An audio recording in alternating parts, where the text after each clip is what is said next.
کے پی اسمبلی جہاں نامزد وزیر اعلیٰ علی امین گنڈاپور پہنچ چکے ہیں۔ آج کے پی اسمبلی کا اجلاس ہوگا اور ارکان اسمبلی آج کے اجلاس میں حلف اٹھائیں گے، اور کل بھی اجلاس ہوگا جس میں ڈیپٹی اور اسپیکر کا جو ہے انتخاب ہوگا، اور تیسرے روز اس اسمبلی کے سیشن میں وزیر اعلیٰ کا انتخاب کیا جائے گا۔ اور آج کے دن یہ اجلاس شیڈیول ہے جس کو 11 بجے شروع ہونا تھا، جو کہ تاخیر کا شکار ہو چکا، جیسے کہ آپ اپنے ٹی وی سکرینز پر ملاحظہ کر سکتے ہیں۔ کافی بڑی تعداد میں ارکان وہاں پر موجود ہیں، اور لیٹسٹ اپڈیٹ یہ ہے کہ اسمبلی کا اجلاس سٹارٹ ہونے والا ہے اب سے کچھ دیر بعد، اور نامزد وزیر اعلیٰ کے پی علی امین گنڈاپور بھی اس وقت پہنچ چکے ہیں اس اجلاس کے لیے۔ اب سے کچھ دیر بعد ارکان اسمبلی حلف اٹھائیں گے، اور اسمبلی کے اسپیکر مشتاق غنی کی زیر صدارت یہ اجلاس ہوگا۔ اب سے کچھ دیر پہلے کے مناظر کچھ یوں ہیں، جیسے کہ آپ ٹی وی سکرینز پر دیکھ سکتے ہیں، کافی بدنظمی کا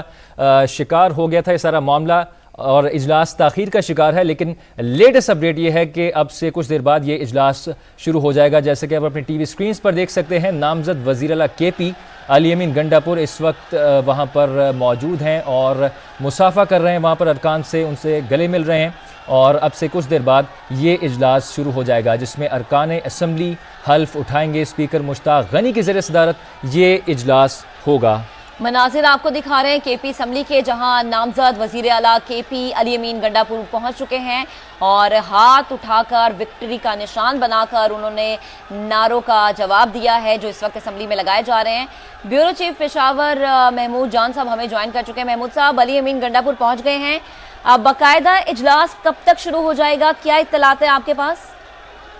دیکھیں، یہاں پہ صورتحال ایسی نہیں ہے کہ اجلاس شروع کیا جا سکے، کیونکہ وجہ یہ ہے کہ جتنے لوگ اس وقت اسمبلی کے اندر موجود ہیں، اس اسمبلی کے ارد گرد موجود ہیں، وہ کھڑکیوں سے بھی اندر آنے کی کوشش کر رہے ہیں، لیکن ان کو اندر آنے سے روکنے کی کوشش کی جا رہی ہے۔ یہاں پہ جو سیکیورٹی ہو بھی اتنی اس قابل نہیں ہے کہ لوگ کو روک سکے،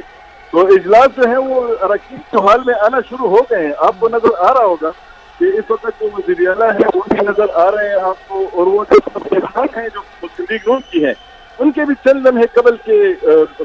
جو فوٹیج ہے وہ آپ کو نظر آ رہی ہو کہ انہوں نے ہاتھ میں گھڑی اٹھائی ہوئی تھی، اور گھڑی اور نوٹس دکھا کے وہ تحریک انصاف کے جو کارکن اس وقت حال میں موجود تھے تو ان پر اشتعال دلانے کی کوشش کر رہی تھی، وہ مشتعل ہو گئے ان کو اس طرح دیکھ کے۔ جی محمود صاحب، یہ مناظر بھی ہم نے اپنے ناظرین کو دکھائے تھے۔ یہ بتائے گا کہ اطلاعات یہ تھی کہ انتظامیہ نے اسمبلی اجلاس میں شرکت کے لیے 1000 سے زائد پاسز ایشو کیے تھے، لیکن اسمبلی کے اندر اتنی گنجائش نہیں ہے، کیا ایسا ہی ہے؟ جی، گنجائش تو اتنی نہیں ہے، گنجائش تو اتنی ہے جتنے لوگ یہاں پہ موجود ہیں، لیکن لوگ جو ہیں تو وہ اپنی کرسیوں پہ بیٹھنے کے لیے تیار نہیں ہے۔ ہر بندہ بات کر رہا ہے، اس وقت کوئی خاموش ہونے کو تیار نہیں ہے، تو اگر وہ خاموش ہوں گے تو اجلاس شروع ہوگا، ورنہ اجلاس کے اندر جو گیلریز ہیں اسمبلی میں، اس میں اگر یہ لوگ بیٹھ جائیں تو پھر تو اجلاس ہو سکتا ہے، لیکن اس وقت کوئی بھی بیٹھنے کے لیے تیار نہیں، کوئی کسی کی بات سننے کے لیے تیار نہیں۔ میں اس وقت ایک ایسے کمرے میں موجود ہوں جہاں کے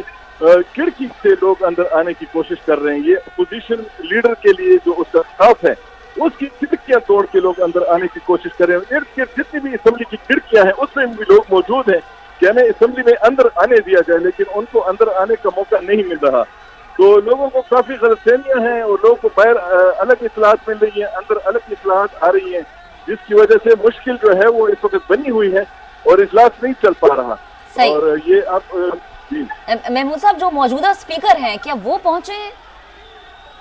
جی دیکھیں، وہ تو آ چکے ہیں، اصلاح تو یہ ہے، اسٹاف بھی موجود ہے، ان سے ہم نے پوچھا، انہوں نے کہا کہ جتنے بھی لوگ جنہوں نے حلف لینا تھا وہ بھی موجود ہیں، اور جنہوں نے جو اراکین ہیں جنہوں نے حلف لینا تھا وہ بھی موجود ہیں، سب موجود ہیں، لیکن اجلاس شروع ہوگا تو وہ سامنے آئیں گے، کیونکہ ان کا ایک ڈیکورم ہے کہ وہ اس وقت اجلاس میں داخل ہوں گے جب اجلاس باضابطہ شروع ہونے کے لیے تیار ہو جائے گا، تو وہ اپنے خاص دروازے سے آتے ہیں، وہ ابھی تک تو اندر نہیں آئے، اور اس وقت جو لوگ ہیں اراکین ہیں وہ بھی حال میں کھڑے ہیں، اور وہ بھی بیٹھ نہیں رہے اپنی کرسیوں پہ، وہ بھی اپنے کارکنوں کو دیکھ کے گیلریوں میں ان کو ہاتھ ہلا کے جواب دے رہے ہیں۔ تو زیادہ تر لوگوں کو یہی شکایت ہے ایم پی ایز کو کہ ان کے ساتھ آئے ہوئے تمام لوگوں کو اندر چھوڑا جائے، لیکن اسمبلی کا اسٹاف بھی انہیں نہیں چھوڑ رہا۔ اور یہ جو میں یہاں موجود ہوں، یہاں پہ بھی ایک کمرہ ہے جس میں اس وقت تحریک انصاف کے کارکن کھڑکیوں سے آنے کی کوشش کر رہے ہیں، اور یہاں پہ پولیس کا اسٹاف یہاں پہ آ کے ان کو روک رہا ہے، لیکن کوئی رک نہیں رہا۔ جی